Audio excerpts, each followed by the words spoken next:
Welcome back to MTL, here with Brookhaven Councilwoman Connie Kepert. Councilwoman Kepert, you have made your mark both as a civic leader, as a member of the town council, as being somebody who's been very forward-thinking.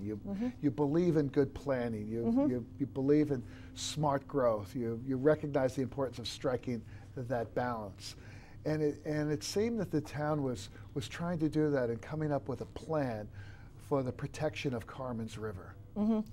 I had, and you know, the Carmans River is a jewel, and it's a jewel that every member of the board is committed to protecting. Now, give people who aren't familiar with Carmans River kind of a 30-second overview of why it's so important, why it's so special. Well, it's just let me tell you where it is as far as geographically.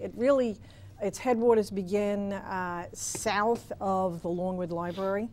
And then it runs through the communities of Yaphank and Brookhaven and down to the bay. It's one of the largest freshwater rivers we have on the island. It is probably the most pristine river on Long Island.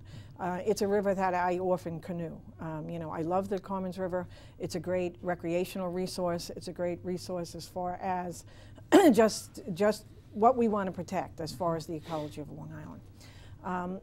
The issues that several of us, 4 board members, had with the plan being put forth by the supervisor and the builders and several environmental groups was, first, they were creating a very, very complicated plan.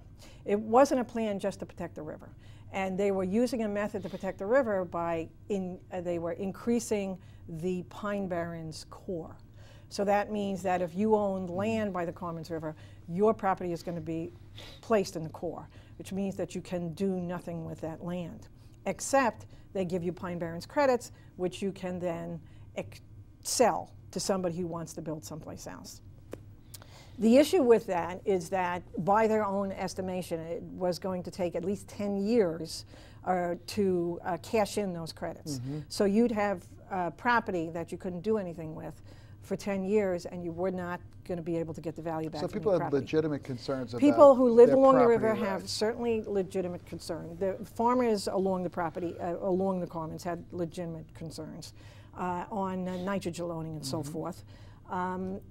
Also of concern, certainly to the town board members, at least 4 of us, was the second part of the plan, which was to transfer density into designated areas all throughout the town of Brookhaven. And those increases in density or intensity would not go before the town board. So I certainly want to preserve the river, but I also believe in the democratic process, and I came from the civics, as you know, and I don't want to take away the voice of the people.